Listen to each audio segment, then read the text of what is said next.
These old photos hold so many stories, the woman murmured, her hands gentle on the faded prints. MJ felt it then, a jolt of familiarity, deep, ancestral. Just a stranger sorting memories, or a guardian of his hidden past? The late afternoon, sun slanted through the tall, wavy glass windows of the old Victorian house, illuminating dust motes dancing in the still air. Michael Jordan moved slowly through the crowded rooms, a rare Saturday free, indulging a quiet passion for exploring estate sales in historic North Carolina neighborhoods. He wasn't necessarily looking for anything specific. He enjoyed the sense of history, the glimpses into lives lived, the stories held within forgotten objects. This sale, held in a grand but slightly faded mansion in the Dilworth area of Charlotte, was particularly interesting, filled with antiques, old books, and ephemera spanning generations. In a quiet upstairs sitting room, away from the main hustle downstairs, he noticed a woman sitting alone at a large mahogany desk, meticulously sorting through stacks of old, sepia-toned photographs and brittle, leather-bound albums. She appeared to be in her late 60s or early 70s, dressed simply in a modest floral print dress, her gray hair neatly pinned up. Her face was kind, thoughtful, her movements careful and respectful, as she handled the fragile relics of the past. She didn't seem like a typical bargain hunter aggressively searching for treasure, nor like a family member sadly liquidating memories. She looked more like a caretaker, a custodian of history. Jordan, intrigued by the photos, approached the desk quietly. "Quite a collection," he commented softly, not wanting to intrude too deeply. The woman looked up, her eyes, pale blue and remarkably clear, holding a surprising depth. She offered a gentle, welcoming smile, seemingly unfazed by his presence or his fame. "Isn't it?" she agreed, her voice soft, with a lingering trace of an older Carolina accent. "Generations of memories captured here. Weddings, babies, soldiers going off to war. The whole sweep of life." She handled a photograph of a stern-looking couple posed stiffly on the porch of this very house, likely from the early 1900s. "The Thompson family lived here for nearly a century, you know. This was their heart." Jordan nodded, examining some of the photos spread out on the desk. Formal portraits, candid snapshots of children playing croquet on the vast lawn, images of early Charlotte streetscapes. He felt the pull of the past, the silent stories embedded in the silver nitrate. As he looked, his gaze fell upon a specific photograph, a group shot from perhaps the 1930s or 40s. A family picnic under a large oak tree. Several faces smiled out from the past, and one young man, standing slightly apart from the main group, holding a baseball bat, struck Jordan with an unexpected powerful jolt of familiarity. It wasn't just a passing resemblance. The set of the jaw, the shape of the eyes, the confident stance, it looked uncannily like portraits he'd seen of his own paternal grandfather, James Jordan Sr., as a young man. But the context was wrong. James Jordan Sr. grew up near Wallace Creek, much further east, from a different background than the wealthy Thompson family who owned this mansion. What connection could there possibly be? "Something catch your eye?" the woman asked gently, noticing his focused attention. "This young man," Jordan pointed, trying to keep his voice casual. "He looks familiar somehow." The woman picked up the photograph, studying it closely. A soft, knowing smile touched her lips. "Ah, yes," she murmured. "That would be Samuel. Samuel Thompson, Jr., the youngest son. A bit of a maverick, they say. Loved baseball more than the family business. Samuel Thompson, Jr. Not a Jordan. Yet the resemblance. He reminds me strongly of my own grandfather," Jordan admitted, voicing the thought aloud. The woman looked up from the photo, her pale blue eyes meeting his directly. There was a depth of understanding in her gaze, a hint of shared knowledge that sent another jolt through Jordan. It felt as if she knew why the resemblance was there. "Families have Complex roots, Mr. Jordan, she said softly, her voice layered, with unspoken meaning. Branches intertwine in ways official histories sometimes don't record, especially back then. Her words hung in the air, suggestive, hinting at hidden connections, unacknowledged lineages.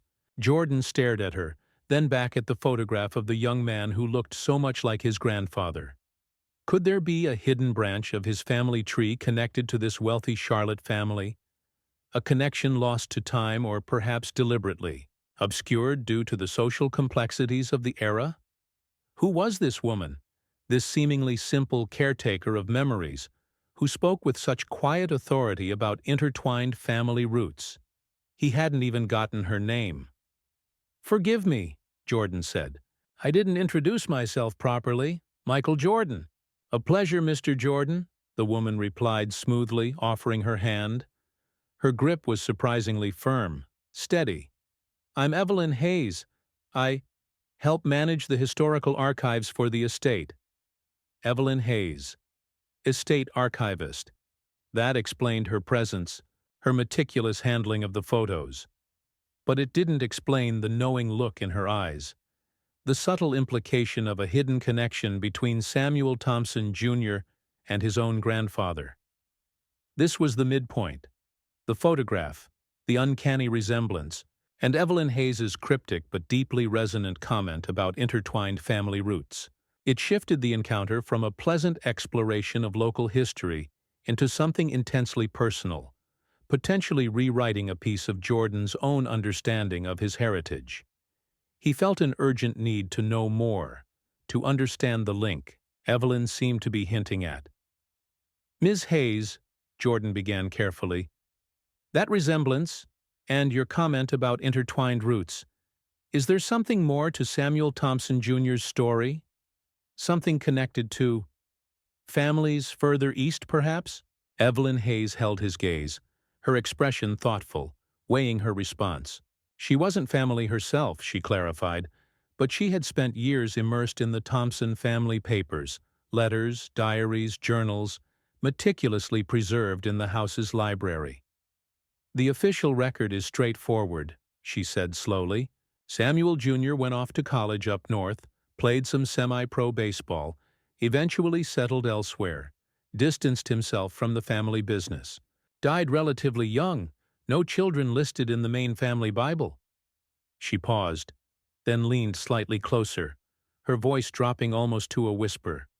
"But the private letters, they tell a different story. Letters between Samuel Jr. and a young woman from back east, near Wallace Creek. A passionate, secret correspondence. Talk of forbidden love, societal barriers, pressures from both families." Wallace Creek. The connection solidified, sending a shiver down Jordan's spine. His grandfather's home ground. "Did the letters name the young woman?" Jordan asked, his voice tight. Evelyn nodded slowly. "They did. Her name was Pearl." Pearl. Jordan searched his memory. He didn't recognize the name immediately from family stories, but the context. Wallace Creek, a secret love affair with a wealthy young man from Charlotte. Societal barriers. "And Samuel Jr.?" Jordan pressed. Did they?" Evelyn hesitated, clearly navigating sensitive territory. "The letters suggest a child was born," she confirmed softly. "A boy, raised by Pearl's family, likely given their name.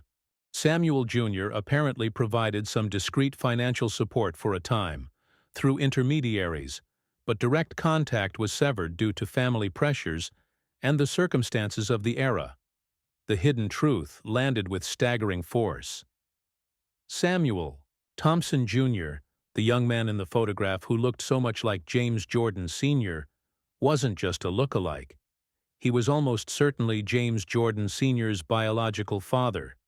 Jordan's paternal grandfather was the unacknowledged secret son of a Thompson, linking his family directly to this house, this history, this lineage he never knew existed. His family's roots weren't just in the rural East.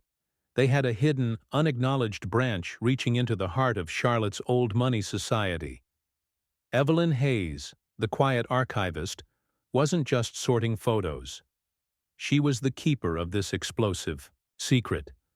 Aware of the connection the moment she saw Jordan, perhaps recognizing the Thompson features mirrored in his face. Her earlier comment about intertwined roots wasn't philosophical. It was literal. Jordan felt a whirlwind of emotions: shock, confusion, a strange sense of validation for the feeling of familiarity he couldn't explain, anger at the historical, secrecy likely driven by racism and classism, and a deep curiosity about this entirely unknown branch of his ancestry. "My grandfather, James?" "He never knew?" Jordan asked, grappling with the implications. Evelyn shook her head sadly. "Based on the records here, it seems unlikely. Samuel Jr. was forced to cut ties completely. Pearl likely raised James believing her own husband or another family member was his father. It was a secret kept buried for generations, probably out of necessity, shame, or fear back then." She looked at Jordan with profound empathy. "Discovering things like this, it can reshape your whole sense of self, your history." Jordan nodded slowly, speechless. He looked around the room, at the portraits of the Thompson family on the walls, seeing them now not as strangers, but as potential relatives, part of a hidden lineage. He looked back at the photograph of young Samuel Thompson Jr., seeing not just a resemblance, but a direct biological link. "Why tell me, Ms. Hayes?" he asked finally. "Why reveal this now?" Evelyn smiled gently. "Because history belongs to those it touches," she replied simply. "Secrets fester. Sometimes bringing them into the light, even decades later, allows for a different kind of understanding, a connection to roots long denied." "Maury," she gestured towards the boxes of photos and letters. "This house holds many stories. This one felt like it belonged to you, Mr. Jordan. Should you choose to explore it further?" She made it clear the choice was his. She had offered the key, unlocked the door to a hidden chapter of his past, but wouldn't push him through it. Jordan thanked her, his mind reeling. He purchased the photograph of Samuel Thompson Jr., needing that tangible link. He left the estate sale feeling profoundly changed. The quiet afternoon transformed into a pivotal moment of personal discovery. The simple woman sorting photographs hadn't just shown him old pictures. She had revealed a hidden branch of his family tree, rewriting his understanding of his own origins, thanks to her role as the unassuming custodian of a secret legacy. How much of our identity is shaped by the family histories we know, versus the hidden narratives and unknown connections that lie buried in the past? What secrets might old houses, photographs, and letters hold about our own families, waiting to be rediscovered? Share your thoughts on ancestry, hidden histories, and the power of uncovering the past in the comments. And subscribe for more stories that explore the surprising ways we are connected to those who came before us.